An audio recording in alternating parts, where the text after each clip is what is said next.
yang soleh dan solehah dan sahabat.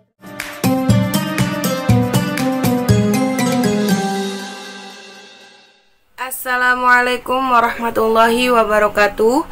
Innal hamdalillah nahmaduhu wa nasta'inu wa nastaghfiruh wa na'udzu billahi min syururi anfusina wa min sayyiati a'malina may yahdihillahu fala mudhillalah wa may yudhlilhu fala hadiyalah. Asyhadu an la ilaha illallah wa asyhadu anna Muhammadan abduhu wa rasuluh la nabiyya ba'dah amma ba'du. Puja dan puji syukur marilah kita panjatkan kepada Allah SWT yang telah memberikan beribu-ribu nikmat. Tidak lupa pula salawat serta salam tercurahkan kepada Nabi Muhammad SAW, kepada keluarganya dan para sahabatnya. Semoga kita selaku umatnya mendapat petunjuk hingga hari kiamat nanti. Apa kabar anak-anakku yang sholih dan sholihah? Semoga semuanya dalam keadaan sehat walafiat dan selalu dalam lindungan Allah SWT. Ayah, bunda, dan anak-anakku yang dirahmati oleh Allah, alhamdulillah pada kesempatan kali ini ada beberapa hal yang akan ibu sampaikan terkait tips berpuasa itu menyenangkan. Alhamdulillah hari ini kita masih bisa merasakan nikmatnya berpuasa, menahan haus dan lapar. Puasa bukan tentang menahan haus dan lapar, tapi juga merupakan kesempatan untuk meningkatkan spiritualitas dan ibadah kita kepada Allah SWT. Namun puasa bisa dijalankan dengan cara yang menyenangkan dan penuh berkah. Ada beberapa tips agar puasa kita terasa lebih menyenangkan dan penuh berkah. Tips yang pertama, perbanyak ibadah dan mengaji Al-Quran. Bulan Ramadan adalah waktu yang tepat untuk mengajarkan anak tentang Islam. Membaca Al-Quran adalah kegiatan yang utama yang meski diajarkan kepada anak selama berpuasa. Kegiatan ini biasanya menyesuaikan dengan usia anak, mulai dari belajar mengaji Iqra, menghafal surat-surat pendek, hingga membaca Al-Quran 1 juz setiap harinya. Pada bulan Ramadan juga menjadi rutinan Nabi Muhammad SAW untuk bertadarus Al-Quran kepada malaikat Jibril. Dalam hadis riwayat Ibnu Abbas menjelaskan, An Ibni Abbasin qala kana Rasulullah SAW ajwadan nasi wa kana ajwadu ma yakunu fi ramadhana hina yalqau Jibrilu wa kana yalqau fi kulli lailatin min ramadhana fayudarisul Qur'an fala Rasulullah SAW ajwadu bil khairi mirrihil mursalati. Dari Ibnu Abbas berkata, Rasulullah SAW adalah manusia yang paling lembut terutama pada bulan Ramadan ketika malaikat Jibril menemuinya, dan adalah Jibril mendatanginya setiap malam pada bulan Ramadan, di mana malaikat Jibril mengajarkan Al-Quran.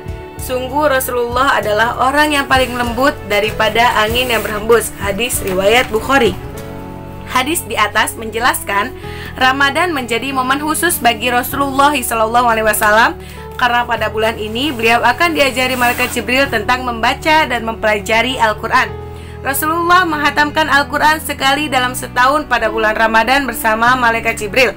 Kecuali pada tahun terakhir menjelang kewafatan Rasulullah, beliau menghatamkan Al-Quran sebanyak 2 kali bersama malaikat Jibril.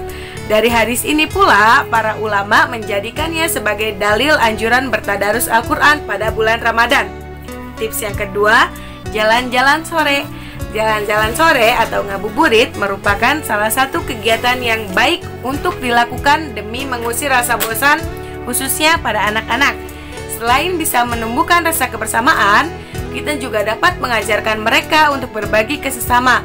Pada saat berburu kuliner untuk berbuka puasa, ajarkan mereka untuk berbagi makanan dengan orang yang kurang mampu, sehingga dapat menumbuhkan rasa empati. Tips yang ketiga, membaca buku.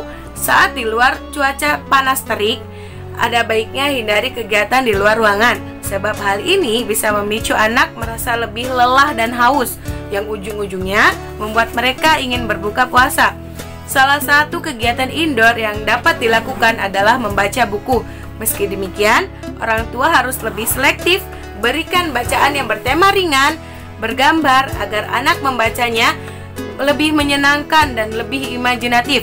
Bila perlu, orang tua bisa ikut membacakan dongeng dengan alat peraga yang sederhana. Tips yang keempat, bercocok tanam. Selain kegiatan indoor, para orang tua juga bisa melakukan kegiatan bersama seperti bercocok tanam. Bercocok tanam juga bisa jadi kegiatan positif yang menyenangkan saat anak berpuasa. Ajak anak menanam tanaman kesukaannya di halaman rumah dan minta dia merawat tanaman itu setiap hari. Pilihlah waktu yang tepat untuk bercocok tanam, misalnya pada sore hari ketika cuaca tidak panas atau menjelang berbuka puasa. Tips yang kelima, membuat prakarya. Mengisi waktu kosong anak saat berpuasa juga dapat dilakukan dengan membuat prakarya yang unik. Tidak perlu mahal, kita bisa menggunakan bahan bekas untuk membuat prakarya yang unik. Misalnya, kain bekas dan karet yang dibuat untuk membuat bando atau gelang. Tips yang keenam, menonton film. Kegiatan positif yang dapat dilakukan saat berpuasa adalah menonton film bersama. Hal ini baik dilakukan untuk mengalihkan perhatian anak dari makan dan minum. Orang tua harus lebih selektif dalam memilih film. Pilihlah film yang memiliki banyak manfaat. Terlebih, kegiatan menonton umumnya memiliki durasi waktu yang lama. Meski demikian, jangan lupa untuk mendampinginya ya, agar anak bisa belajar dari tontonannya tersebut. Demikian beberapa hal yang dapat Ibu sampaikan. Mudah-mudahan apa yang Ibu sampaikan tadi dapat memberikan manfaat dan kebaikan bagi kita semua. Marilah kita sama-sama memanfaatkan Ramadan ini dengan sebaik-baiknya dan jangan pernah kita sia-siakan. Mungkin cukup sekian dari Ibu. Kurang lebihnya mohon maaf atas segala kehilafan dan tutur kata atau perbuatan. Semoga Allah membimbing kita ke jalan yang benar. Aku qauli hadza wa astaghfirulli wa lakum jami'an. Akhirul kalam. Wassalamualaikum warahmatullahi wabarakatuh.